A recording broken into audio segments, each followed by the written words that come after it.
Okay, good evening, Jasmine and Joy. So this video is meant for you, and I'm hoping that we can finally get this out of the way. I keep hammering on it because I know it is extremely important, and I think that if you don't understand it now, it will be very challenging as we go ahead, because every text you do, we need to begin by looking at the context, and you will see why you need to understand context. Now, I've tried to compile, some kind of note for you guys that I'm going to upload in your class notes, so that you can always refer to it even for other texts. But this is for the class menagerie. So the question here is, what is context? Context is any information outside of the text that helps you to understand it better. So anything that you won't find in the text but is relevant to the text that will help you understand it better is context. So basically, keyword here, information outside of the text that will help you understand it better. That's what context is. Now, this context usually consists of ideologies, social attitudes, historical events, and biographical events. What do I mean by ideologies? You should know by then that people have different perspectives on life, different ways of thinking. And usually when a group of people come together to believe the same thing, or to view the world in the same way, they're usually grouped as one, and there's an ideology that drives them. For example, you have people that believe that the earth is flat. They call them flat earthers. That's their own ideology. Religion is also an ideology. So we have Muslims who believe in Allah, you have Christians who believe in God, right? So it's possible that your writer also belongs to a particular group that thinks in a particular way, and the way they think and the way they view the world would also influence the way they write. So ideology can be one of the things that influences writers. Social attitudes also. So if you read a book from Shakespeare's time, for example, you know from Romeo and Juliet that women were seen as property of their father and then their husbands. That's a social behavior, a social attitude that can also be relevant information that helps you to understand the text better. So it's good for you to know how people thought, how people viewed the world during the time that this text was written. Also, historical events, what was happening around the world at that time that was like relevant news in the text, that was either referred to or was in one way contributing factor to the text. And also, what about the writer's personal life is also relevant to the text. What happened in his own life that somehow reflects in the text. So all of these are information that you will not see in the text. They are outside of the text, but it's good for you to know them so that you can better understand what you are reading. That's why this is extremely important. So why is it important? It helps you to figure out the thematic concerns of the text. What exactly is the text about? Context will help you figure that out, so you can better understand the message of the writer. What are they trying to tell you? You can understand what attitudes or ideas they are promoting or challenging.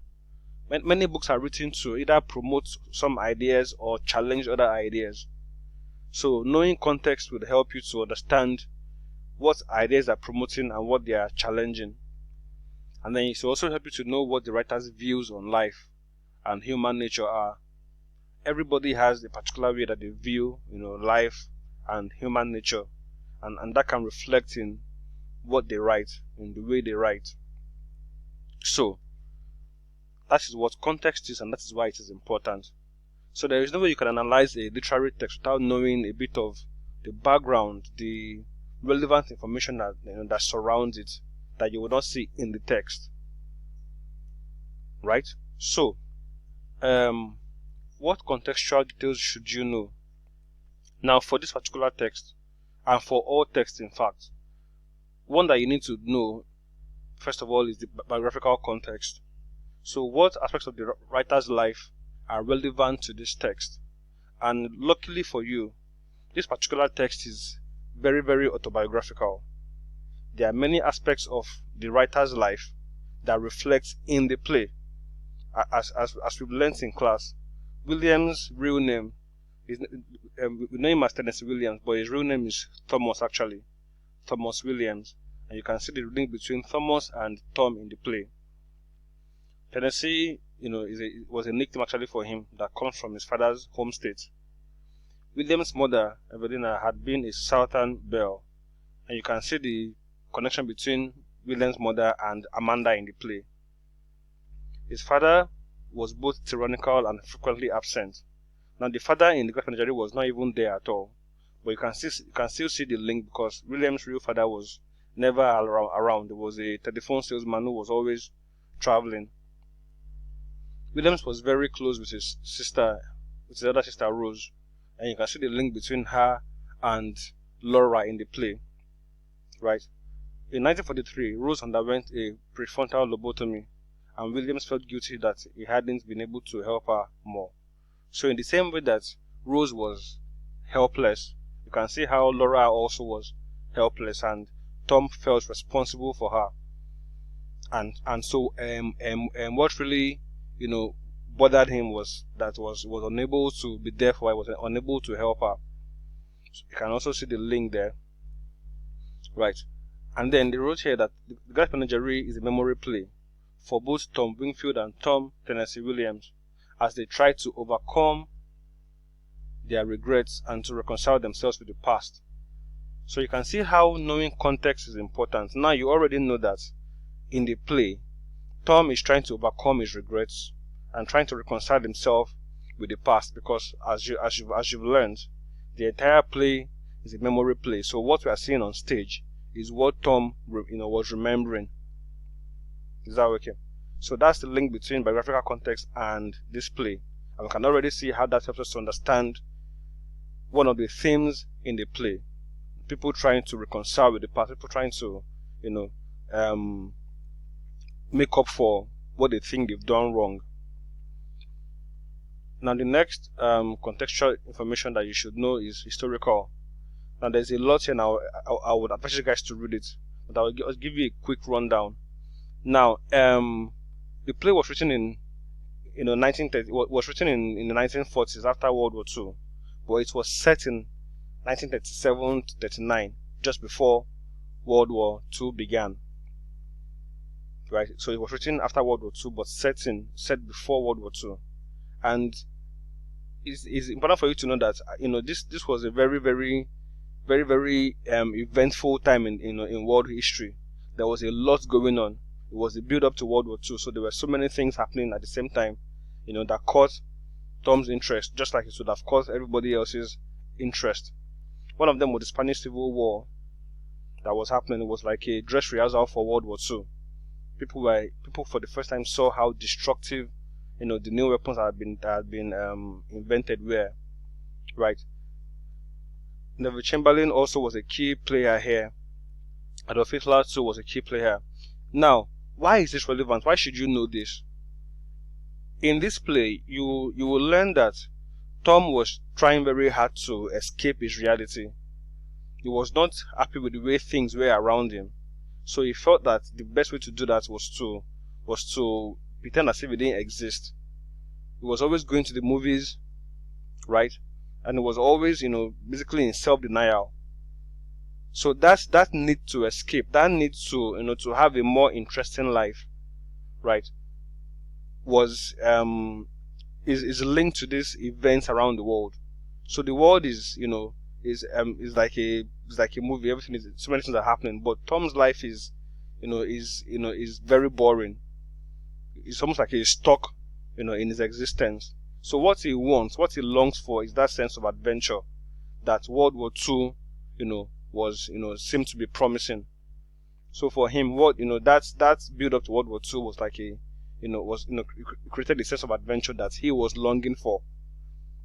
He needed something different, something to keep him busy, something to just give him a change of environment, a change of setting. and that was what World War II was building up to. That is the connection there, and I hope you understand it. Now, another key thing to understand here is that in the 1930s, of course, there was the Great Depression. It began in 1929, and it just got worse progressively. It didn't get better until after World War II for America. So why is this relevant again? You would notice in the play that they were a very poor family. Amanda had to sell magazines, to make a living. Tom had to go and work in a shoe factory, right? And these guys were stuck, in that financial doldrum, if you like, and they were looking for a way to escape. So that life of pretense they were living was just a way to try and deal with their financial insecurity, right? So as you read, take note that there is a contrast between what the characters believe their life should be like and the reality. Now, I want to add something here that I think is extremely important: the American dream. For a long time, Americans believe that they are, even up to now, they believe that they are exceptional. They believe that they are a very special people, right?